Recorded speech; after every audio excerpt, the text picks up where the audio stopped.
Jumpa lagi dengan saya nih. Sekarang ada di Dedi Kopi ini. Dedi Kopi di Jalan Syah Kuala depan Madrasah Ibtidaiyah. Nah, ini proses pembuatan kopinya ya. Kopinya mantap ini, kopi saring. Ini kopi apa? Kopi saring ya. Kopi saring di Jalan Syah Kuala, Banda Aceh. Di dekat Man Model.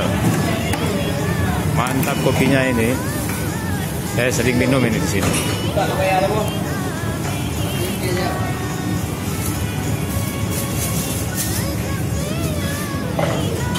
Kopinya hitam pekat.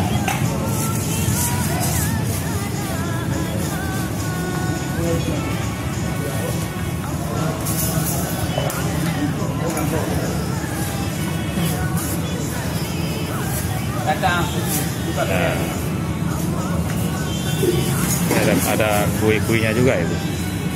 Nah, ini untuk sarapan, ini ada macam pilihan makanan untuk sarapan di Dedi Kopi di Jalan Syah Kuala dekat Man Model. Itu ya, menu makanan sarapannya itu ada kue-kue tradisional khas Aceh ya. Banyak sekali. Jadi yang lewat Jalan Syah Kuala dekat Man Model 1 bisa mampir di sini ya. Jam berapa buka nih Bang? Biasanya buka jam berapa?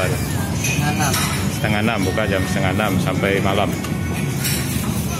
Oke, begitu saja informasinya. Assalamualaikum.